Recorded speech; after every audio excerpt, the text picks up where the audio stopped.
करनाल में चोरी की वारदातें लगातार बढ़ती जा रही है। अब शहर के बाद गांव में भी चोर दुकानों को निशाना बना रहे हैं। करनाल के नरुखेड़ी गांव में एक मामला सामने आया है, जहां पर एक ज्वेलरी की दुकान थी, जहां पर चांदी सोने के आभूषण रखे हुए थे और कुछ नकदी भी थी। पर चोर रात को चोरी की वारदात को अंजाम देकर फरार हो जाते हैं। सुबह के वक्त दुकान के मालिक को आसपास के दुकानदारों ने चोरी की जानकारी दी थी, जिसके बाद वो पहुंचे थे। देखा तो शटर टूटा हुआ था, साथ ही साथ फ्रेम का ग्लास टूटा हुआ था, जहाँ से ज्वेलरी को चोरी किया हुआ था और जो कैश रखा हुआ था वो भी चोरी हो गया था। पास तो 7:30 बजे पड़ोसी फोन आता जी मोहित का जी, ये कहने लगा भाई आपकी दुकान का शटर पैट रहा। मैं सोचा मजाक कर रहे होगा।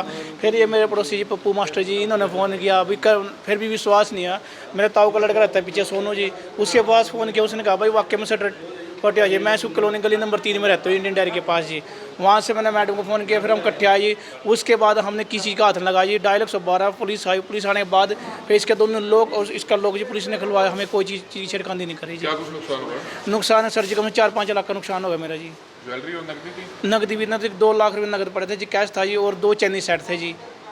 कल ये सामान लेकर आते कस्टमर का जी। समक्ष ज्वेलर है, तो हम यहाँ पे शाम के टाइम दुकान अपनी बढ़ाकर जैसे यहाँ से गए, तो जैसे डेली हमारा रूटीन है उसके हिसाब से यहाँ से गए, तो सुबह हमारे पास 7 बजे के करीब फ़ोन आया। जो साथ वाली दुकान है उन्होंने फ़ोन करके हमें बताया कि भाई आपकी दुकान का शटर टूटा हुआ है।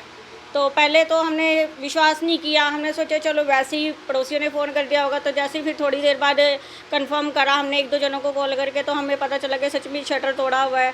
तो शटर साइड में से जो पट्टी होती है वो तोड़ी हुई है, और उसके बाद जो अंदर जो फ्रेमिंग वाला शीशा होता है उसका कांच तोड़ के और चोर वहाँ से नीचे से एंटर हुआ है।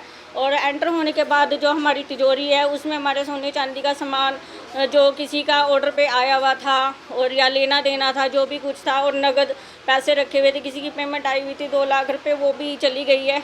और किसी का चैनी सेट था, हमारा खुद का भी सोने की 2-3 चैनी यहाँ पर रखी हुई थी, वो भी सारी उठाकर यहाँ से चोर ले गई है। नुकसान हमारा 8-9 लाख रुपए का सामान हुआ है, और 2 लाख रुपए हमारे यहाँ पे कैश भी पड़े हुए थे। कस्टमर का सामान भी रखा हुआ था, जैसे लोग सोना जमा करा देते हैं वो भी रखा हुआ था। पुलिस आई है, उन्होंने अपनी कार्रवाई करी है। वो यहाँ पर सारी फ़ोटो वगैरह लेकर गई हैं, सारी उन्होंने रिपोर्ट लिखी है। इस तरह से गांव के अंदर दुकान है आपकी? गांव में हम नहीं कह सकते चोरी होती है, क्योंकि यहाँ पर होती रहती है। बस सुनार की दुकान में अब की बार हुई है, पहले हुई है यहाँ पे जैसे और चीज़ों को लेके हुई है, जैसे गाय भैंस की भी हुई है, या अभी किसी की ऑटो की हुई है, किसी की करियाने की दुकान की हुई है। इस तरह से चोरी यहाँ पे कंटिन्यू है। क्या नाम आपका? मेरा नाम नेहा है। पुलिस और एफएसएल की टीम मौके पर आई और उन्होंने सबूत जुटाए। एक सराफ की दुकान पर चोरी हुई है, क्या कुछ जानकारी मिली है सर? एक सुनार की दुकान पर चोरी हुई है, रात हमें सूचना मिली थी, तो अब मौके पे आए हैं और मौके का मैंने निरीक्षण कर लिया है और फिंगरप्रिंट टीम को मौके पर बुलाया। तो शटर तोड़कर चोरी हुई है बता रहे? शटर तोड़कर चोरी हुई है। तो कब तक आ जाएगी फोरेंसिक टीम? आने लग रही है, रास्ते में ही है।